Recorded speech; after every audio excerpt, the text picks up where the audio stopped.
Opa, meu nome é Manuel e sejam bem-vindos ao Badiatório. E pro vídeo de hoje, eu gostaria de falar sobre as melhores lendas da coleção de Marvel Super Heroes, o mais novo set de Magic the Gathering, independente de preço. Esse é um vídeo totalmente subjetivo, pois é a minha opinião, essas são as cartas que me deixaram particularmente animado. Eu foquei nessa vez acho que em 10, 11 cartas, até um pouquinho em contrapartida com a quantidade de lendas que tem mais de 100, acho que 128, algo do tipo. Então quis a nata da nata, só o que realmente eu pensei, cara, isso aqui é bem bacana, bem diferente.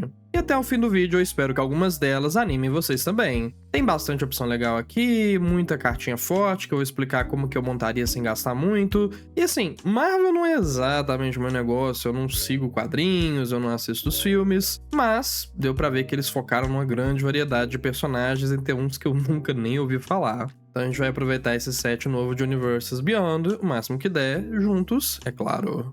Assim como o Badiatório também tá junto da KGB Games, que é na verdade mais do que uma loja. É um espaço seguro, confortável, especializado em Commander, feito para reunir quem curte Magic, Pokémon e RPG, tudo com a expertise do time KGB. Então se você for de Taboão da Serra, Remo das Artes ou Itapecerica em São Paulo, vem fazer parte da família KGB Games. Código aí na tela, vai ter pré-release de Marvel's Heroes no dia 25, 26, a data tá aí certinha. Nesse lugar que é mais do que uma loja, o lar da sua boa jogatina. E é claro, não menos importante, o canal também tá fechado juntinho da 3D Universe Deck Boxes, trazendo proteção e beleza com caixas personalizadas e impressas em 3D.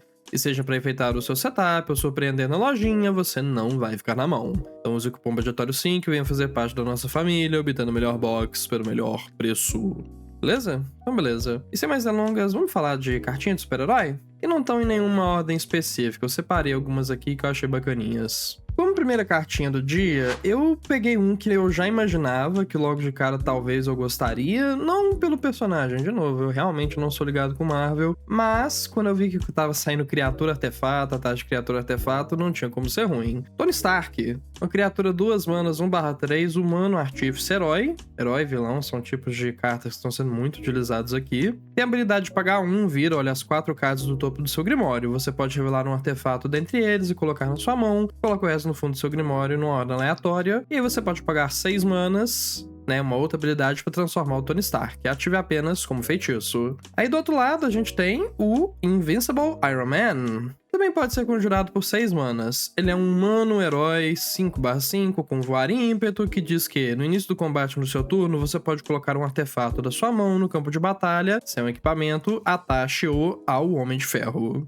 E assim, logo de cara, gente, o lado da frente é bem legal, você pode começar, né, com o Tony Stark no início do game, e ele vai te dar umas comprinhas satisfatórias. Se você tiver uns 30 cartas de artefato no seu deck, já é mais do que o bastante para que isso aqui não falhe na maioria dos casos.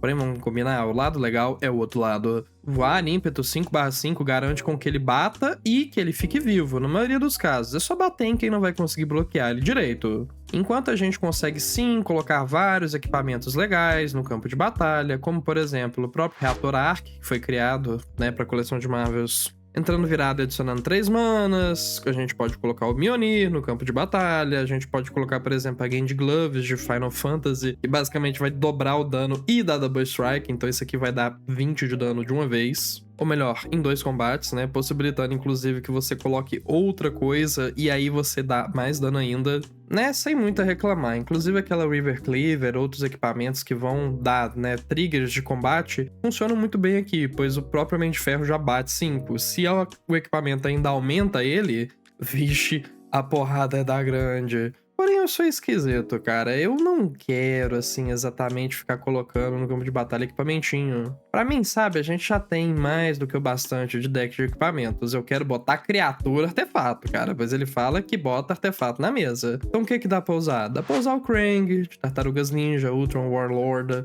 vai buffar bastante o Homem de Ferro. Tough Monitor, que entra, compra 2 cartas, e aí você vai construindo essa bot de forma que você poderia até fazer ele na munheca, eventualmente. Canhoneiro capa. Cara, realmente não faltam possibilidades. E de novo, eu tô sempre naquela busca, né? Quem me assiste há muito tempo sabe que eu sou o cara que quer muito montar um deck de criatura artefato e por algum motivo eu sempre monto, aí me desagrada, eu desmonto. Esse aqui ele tem bastante potencial, eu acho que ele consegue rodar bem como um comandante de criaturas artefato e fazer uma baguncinha. Em seguida, a gente tem a Sociedade da Serpente. 3 manas, 3/4, toque mortífero, humano, cobra, vilão.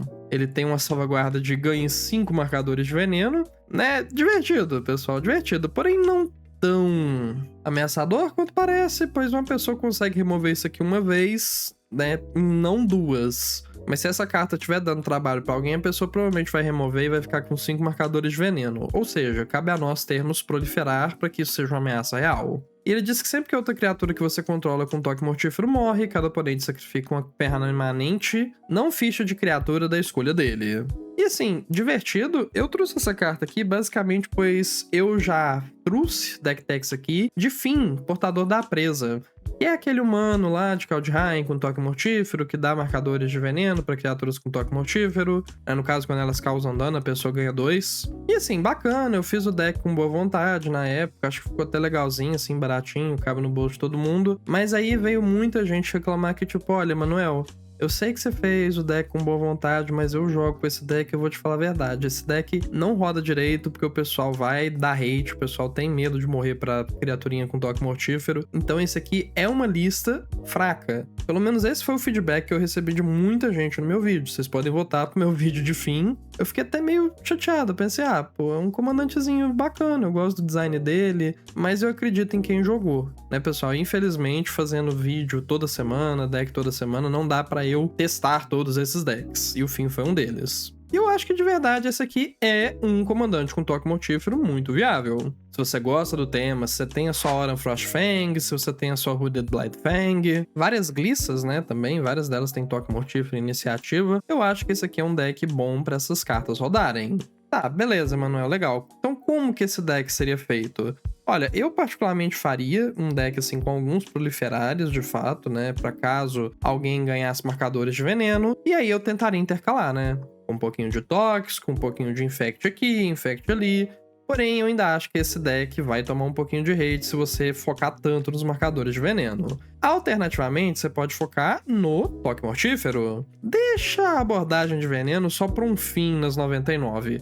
Faz um deck de toque mortífero, bichinhos com toque mortífero, e aí eles vão começar a ser sacrificados, você lupa eles do cemitério com cartinhas que retornam as criaturas para a mesa ou para sua mão. Seus oponentes vão ficar sem mesa e sem mão, e vão querer remover a Sociedade da Serpente. E é aí que entra, de fato, cartas como, por exemplo, Afinal Nem Morreu, que permitem sim com que você sacrifique a sua criatura com toque mortífero, ela volta, todo oponente vão sacrificar uma criatura não token, porém permite com que a Sociedade da Serpente fique protegida.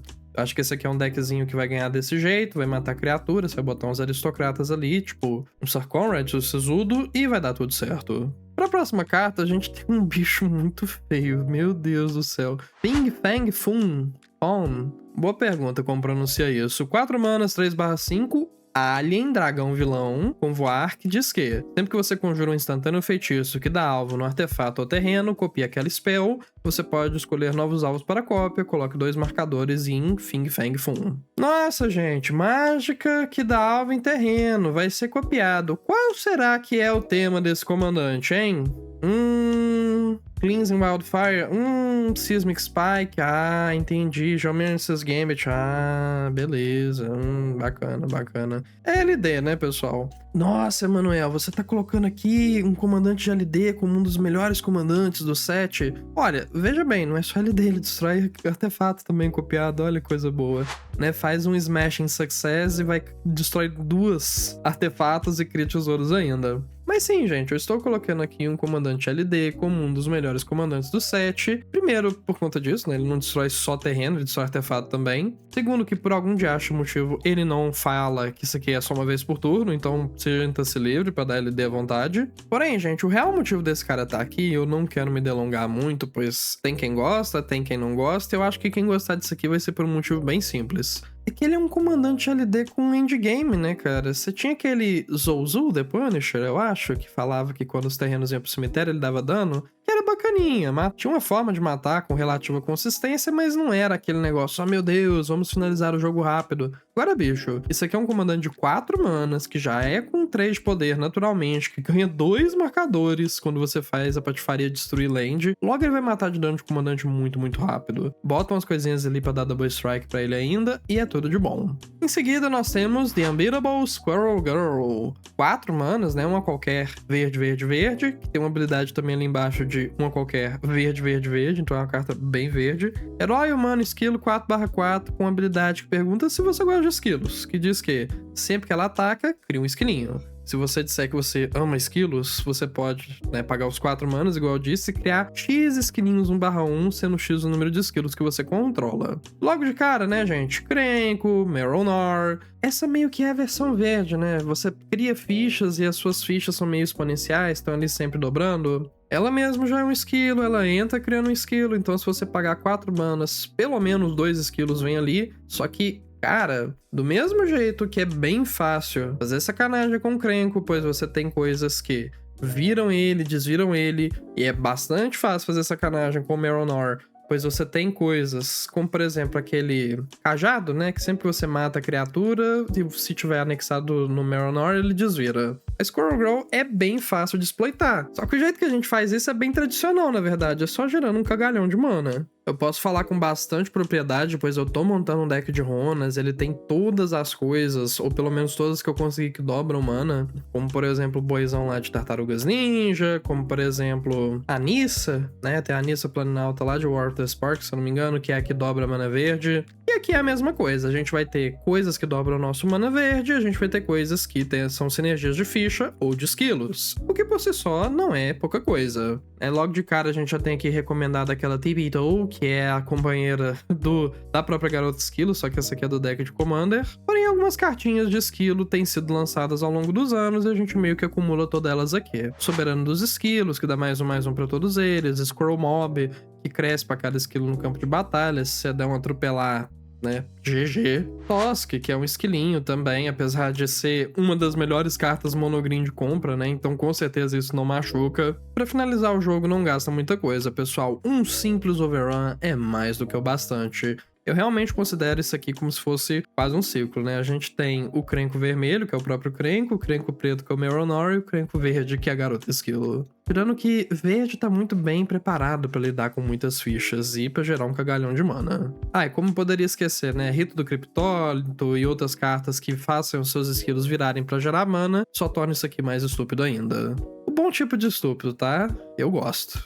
Pra nossa próxima carta, a gente tem aqui Ares, God of War. Prontinho pra tirar um X1 com Kratos, né? God of War, que tem a cartinha também. 3 manas 4/3, Deus, Guerreiro, Vilão. Ataca a cada combate se estiver apto e sempre que uma criatura atacante que você controla morre, retorna aquele card para sua mão. Esse aqui é um deck bem agro, né, pessoal? Eu acho que a gente não precisa nem dizer. Garna, Cardur, todas essas coisas que vão dar porrada. E querendo ou não, eu acho que esse se tornou o deck para aquele arquétipo de cartas estilo Ball Lightning, né? Criaturinhas com poder alto, geralmente atropelar, ímpeto e que morrem na sua end-step, ou que vão morrer no combate. Se for na end-step, a gente vai ter que sacrificar as nossas criaturas para elas morrerem atacantes, mas não tem problema, tem muito jeito fácil de fazer isso e muita maneira da gente tirar vantagem disso. O motivo de eu ter trazido isso aqui é basicamente porque eu gosto um pouquinho dessa história de matar criatura e recorrer criatura, pois eu sou, no fundo do meu coração, um jogador de aristocratas. E eu acho que esse aqui, sendo um porradocratas, né? Aristocracia e porradaria. Esse é o nome de algum vídeo que eu fiz no passado. Ou pelo menos na thumb. Agora eu não lembro quem foi, mas isso tá muito claro na minha memória.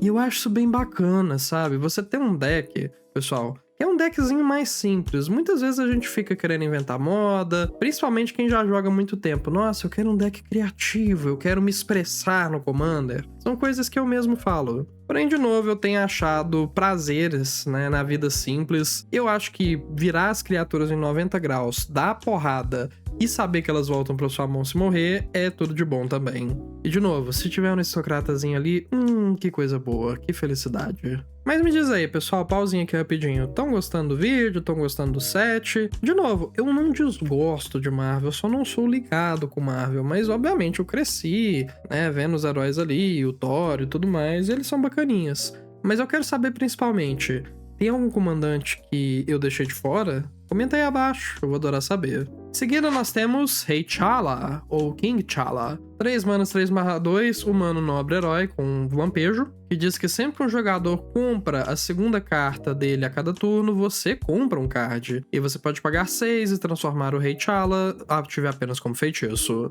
E aí ele vira o Pantera Negra, Hope Enduring, 6 manas, 4 quaisquer branco e azul também, 3/3, humano, herói, guerreiro, também com lampejo, também com double strike. Vocês sabem que você pode conjurar esse lado de trás direto, né, pessoal? É por isso que ele tem lampejo. Isso aqui é um MDFC no fim das contas. E ele diz que previna todo dano que seria dado ao Pantera Negra e sempre que ele dá dano de combate a um jogador, compre um card. E esse aqui é um bicho que por si só ele ganha o jogo muito bem no lado de trás. Double Strike, Flash, não toma dano, dá com dano de combate, compra carta, então Double Strike, que já vem de nascença nele, né, vamos colocar dessa forma, é muito útil. Ele vai dar dano e vai comprar 2 cartas e já vai ser 6 de comandante. Então assim, a nossa Win Condition tá fechadinha, cara. Mighty Leap é uma carta que eu nunca esqueci. Eu comecei a jogar, eu tinha isso nos meus decks, era o quê? 2 manas, 2/2, voar até o fim do turno. Se você chegar na loja pedindo Mighty Leap, primeiro que o lojista não vai saber que carta é essa, que isso não é a carta que vende. Segundo lugar, capaz que alguém vai te dar uma de graça.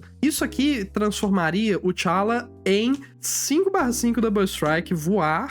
Você bateria 10, compraria 2. Então, assim, o Win Condition não falta, cara. Porém, o que eu gosto muito, na verdade, é isso, com certeza, né? É bom que ele tem um Win Condition. Mas o lado da frente é uma cartinha muito boa. Você faz um early game ali, as pessoas vão comprando card, sempre vai ter aquele jogador de Spellzinger que vai comprar umas 2 cartas por turno ou mais. E a gente vai enchendo a mão, e vai enchendo a mão, e vai cozinhando no óleo ali, até que chega a hora de transformar no Pantera Negra. A gente vai estar cheio de proteção, cheio de anula, cheio de pump, um artefatinho, uma Onagnata. Já é o bastante para transformar isso aqui na ameaça mais poderosa da mesa. E você quer que eu não goste? É claro que eu gosto. Essa carta é absurda. Essa carta é uma mítica com M maiúsculo, com toda certeza. Em seguida nós temos ele, né? O Homem. Vai dar trabalho lá não sei aonde, né? Tanto de filme só pra lidar com esse cara. Thanos, o Titã Louco. 3 manas, 4/4. Uma vermelha, uma branca e uma preta, com um toque mortífero e lifelink. Um vilão eterno.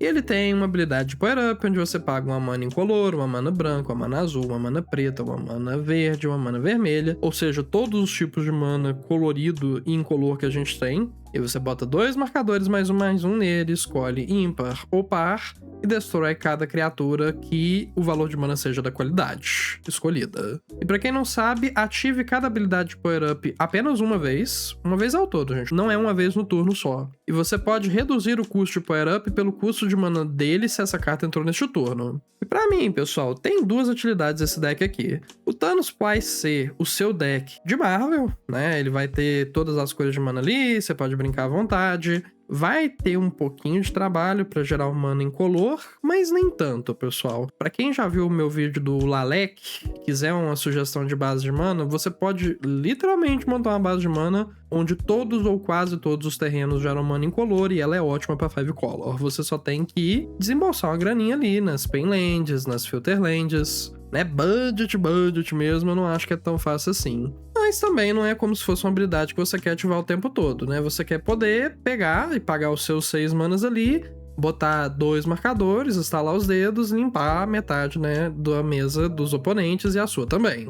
E o Thanos, inclusive, ele destrói outras criaturas, então ele não tá, assim, preocupado em si eliminar com a sua habilidade, não é mesmo? Então eu montaria sim, eu acho que as pessoas vão montar sim esse aqui, como o seu deck de Marvel, vai ter cartinha de Marvel, pois eu sou fã da Marvel, né? Pessoa hipotética, eu não sou particularmente. E o Thanos vai ser útil, pois ele é uma global na zona de comando. E o segundo lugar onde eu vejo isso aqui rodando é pra quem tá viúva da criança de Alara, né? O rebento de Alara até hoje, e queria uma opção mais modernizada. Eu acho que, no geral, ele é melhor que o rebento de Alara, ou pelo menos ele é mais fácil, menos burocrático, não é mesmo? Você controla melhor do que aquela criaturinha que não pode morrer, senão o mundo vai, né, pelos ares. Então eu acho que tem essas 2 utilidades aí, é o potencial que eu enxergo pro Thanos. Seguido nós temos Jennifer Walters, criatura lendária, humano, conselheiro herói, 2/3, 2 manas, uma qualquer e uma branca, que diz que seus oponentes não podem conjurar mágicas durante seu turno, pague 6 manas e transforme ela, ative apenas como feitiço, e do outro lado ela é um herói gama 6/6 com atropelar e alcance, chamada a sensacional She-Hulk. Você também pode conjurar ela por 6 manas direto. E ela diz também que seus oponentes não podem conjurar mágicas durante seu turno, e sempre que uma criatura que você controla é dada dano, você pode fazer com que essa comandante, essa criatura lendária aqui, dê aquela quantidade de dano a qualquer alvo, faça isso apenas uma vez a cada turno. E por incrível que pareça, eu tenho uma ideia para esse deck, que ela é engraçada, então eu peço que você abra a mente um pouquinho. Mas muitas vezes eu via na internet comentando, principalmente no podcast que eu assistia chamado CMDR Central, eu ouvia falar sobre deck de Dromoka. E eu já vi um deck de Dromoka pessoalmente, que é aquela que também não deixa conjurarem mágicas durante o seu turno. E uma das coisas que sempre quebrava as pernas do pessoal nesse ponto é que você botava criaturas evasivas, você podia montar, por exemplo, uma Dromoka de voadores, uma Dromoka de dragões, apesar de que dragão no verde e no branco não é muito comum. E o que seus oponentes vão fazer quando tiver uma 6/6 indo pro lado deles?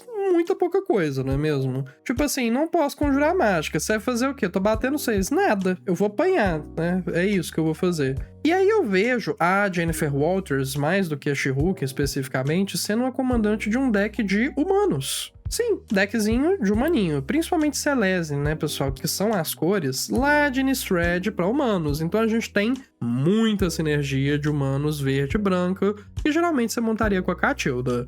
Mas eu vejo potencial, eu vejo uma justificativa onde você fala, ok, eu vou ter um drop 2 na zona de comando, então o meu jogo vai curvar melhor, eu posso às vezes fazer um maninho de custo 1, Jennifer Walters no turno 2, um maninho de custo 3, e é lapada, porrada. O que seus oponentes vão fazer durante o seu turno? Nada, pois eles não podem fazer nada. Então eu vejo potencial, pessoal, assim... Vai ter outros comandantes, vai ter aqueles do deck de Commander. Acho que é Kyler, não é? Essa Guardian Emissary, que é muito forte, muito estourada. Mas eu acho que justamente a gente tem tanto comandante humano estourado que eu vejo potencial na Jennifer Walters só em sendo um drop 2 bom, que vai trazer aquelas qualidades que o Dromoka teria de não deixar interferirem no seu combate. Em seguida, eu trouxe aqui o Thanos 2, né? Pois ele é basicamente uma criaturinha 5 colors que custa pouco mana pra conjurar logo de cara. Nick Fury, agente da SHIELD. E de novo, sempre que eu comparar as coisas, por algum motivo, aparece alguém pra reclamar, tipo, eu tô só falando que os dois são parecidos no sentido que eles têm um power-up 5 color, ok? Um humano, espião, herói, 2/1 com power-up, e o power-up dele é colocar 2 marcadores no Nick Fury, aí você olha a 7 do topo, você pode colocar um herói, equipamento ou veículo, dentre eles no campo de batalha, e se é um card double-faced, ou seja, uma carta com 2 lados, muitos dos heróis têm 2 lados, você pode transformar e colocar o resto no fundo do seu Grimório em uma ordem aleatória.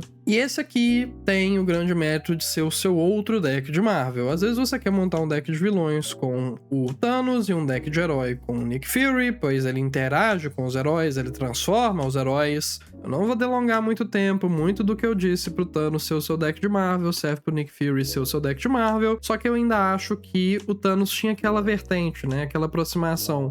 Vou fazer um deck de controle, vou fazer um deck estilo Rebento de Alara, vou blinkar o Thanos, vou poder ativar de novo, pois aí a carta sai e volta, né, ela é uma nova carta, basicamente. Aqui realmente é só pra montar o seu deck de Marvel, o seu deck de herói, especificamente do Double-Face, e demais, vai ser muito bom. Em seguida, eu tenho 2 esquisitões aqui, como Namor, o Submariner. 3 manas *4, sendo asterisco a quantidade de tritões que você controla. Ele mesmo é um mutante tritão vilão com voar. E ele diz que sempre que você conjura uma mágica, não de criatura, com um ou mais símbolos de mana azul no seu custo, cria aquela quantidade de tritões 1/1 em jogo. E assim, não tô aqui pra dizer pra vocês que, nossa, o Namor ele vai substituir o Hakebal, que eu acho que é atualmente o comandante mais popular de tritões. Não tô falando que ele vai substituir um Kumena, não tô falando sequer que ele vai substituir um Svelun de Maricel. Eu realmente gosto do Svelun, eu acho que ele é um excelente comandante se você quer montar um Monoblue Tritões especificamente. Mas é outra opção, e outras opções nunca machucam. E ele também traz a possibilidade da gente montar um tritãozinho engraçado. Você vai ter os tritões que são lords, os tritões que falam que sempre que seus tritões causam dano você compra um card. Saiu até um... Atuma, né? Atlantean Warlord, tá aqui, né? Eu tô vendo a carta dele. Que vai comprar carta, que vai buffar tritão, isso aí tudo vai estar no deck, não se preocupe. Mas o Namor, especificamente, ele gosta de mágicas não de criatura. Então você pode ter os seus tritões, você pode ter os seus lords. Mas, por exemplo, uma descoberta da Estirpe cria 2 tritões. Um amuleto do Arquimago cria 3 tritões. Tem aquela de Kamigawa que rouba o controle de alguma coisa, que eu acho que tem 4 símbolos azuis, se eu não tô enganado. E aí, de novo, a possibilidade de você fazer turno 1, mana, tritão, turno 2, mana, tritão, ou pedra de mana, turno 3, namor, pra começar a conjurar suas non-creatures, é bem interessante. E tem muita non-creature que você vai querer usar em decks tradicionais de tritões. Que nem eu disse, por exemplo, uma descoberta de chip, um bidente de taça, esse tipo de coisa. E eu acho que é uma opção interessante. O próprio Namor é uma ameaça gigantesca, ele vai ficar enorme, ele tem evasão, então ele mata de dano de comandante. E fazer o quê? É um deck legal, eu achei bacana. E por fim, eu quero fazer uma menção honrosa, falar do Hulk, que eu acho que é o comandante mais popular. Vai ter gente me falando, Emanuel, cadê o Hulk? O Hulk é legal, ele dá dano de combate, ele tem combate extra, ele compra cartas, eu acho legal o lado da frente virar pra comprar. Só pra contrariar, por algum motivo, eu fico pensando num deck que só conjura o Bruce Banner e que fica usando ele pra comprar cards. E olha, não parece nenhum deck ruim.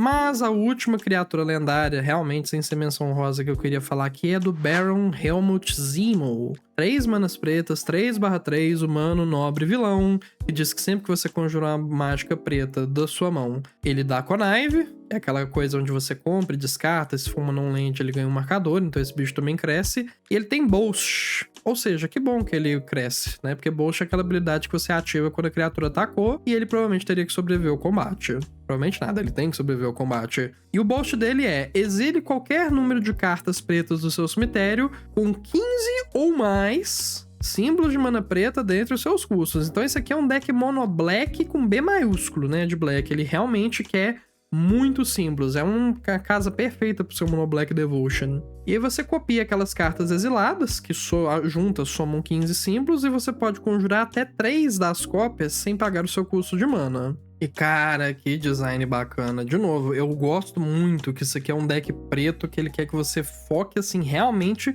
na devoção, ele quer que você tenha o máximo de símbolos pretos. Se você fosse ter apenas cartas que tem 3 símbolos de mana preta, você teria que exilar 5 pelo menos. Então, a habilidade do Zemo não é de forma alguma uma coisa que é fácil de ativar, né? Eu chuto que na média você vai ter que exilar o quê? Umas 6, 7 cartas pelo menos, apesar de que tem cartas, obviamente, que tem 5 símbolos, como por exemplo Pox Plague. Mas essas são poucas, pessoal, de verdade. E eu acho que esse deck, apesar de ter essa habilidade legal, eu achei ele criativo, né? Simples, mas elegante. Eu sinto que ele pode ter um problema onde ele fica meio desconjuntado. As pessoas botam as mágicas que tem mais símbolos de mana preta e torcem pelo melhor. Então o que eu faria, gente? Eu focaria realmente em ter cartinhas de suporte, e aí você tem a mágica que você quer conjurar. Então é tipo assim, estou exilando 6 cartas, sim, mas é pra conjurar a carta que eu quero e mais outras 2 ali. Então, por exemplo, você tem um Doomsday Excruciator, que é aquele demonhão que funciona aqui, pois ele diz que o efeito dele é desencadeado só se ele for conjurado, e a gente vai conjurar a cópia, e vai fazer um Doomsday, e aí você consegue combar de alguma forma a partir disso. E aí você faz, por exemplo, ele uma fornecedora de suturador, que vai ajudar a tombar mais cartas, um Arcane Charm pra ajudar ali, e aí você monta o seu combo. Então, tipo assim, eu focaria realmente na parte de que estou perdendo muitas cartas? Sim, estou perdendo muitas cartas, mas é pra conjurar a bomba, pra conjurar o meu combo. E eu acho que essa carta é bem bacaninha por conta disso. E eu já vou adiantar, eu quero ele pra minha Ayara, pras 99. Ah, cara, eu acho que tem potencial. Realmente eu acho que tem potencial. Recorrer 3 cartas, assim, bem bacana. É uma pena que vai exilar outras de graça ali, né? Tem carta que vai ser só perdida, mas pra conjurar 3 coisas do Grave sem pagar mana vale muito a pena. E bom, hoje é isso? Me diz aí, pessoal, eu esqueci de alguma carta de Marvel? Tem alguma carta de Marvel que vocês gostaram? Comandante? Independente de preço, tá, pessoal? Esse vídeo aqui, ele é meio não atrelado ao orçamento, por enquanto. As cartas baratinhas vêm depois. Então comentem aí, né? Falem o que vocês acharam, assim como eu vou comentar sobre os apoiadores do canal, que eu tenho mais é o que agradecer, ok? A galera aí é só sucesso, pessoal. Obrigadão mesmo, é de coração. E dúvidas, sugestões de vídeo ou qualquer outra coisa, deixa um comentário abaixo. Eu tento ler tudo e respondo caso seja necessário. E pra me contatar, pessoal, por favor, deem forte preferência ao e-mail abaixo, eu sou muito ruim em ver DM de rede social. E até lá, o meu nome é Manuel e esse aqui é o Budgetório. Até mais!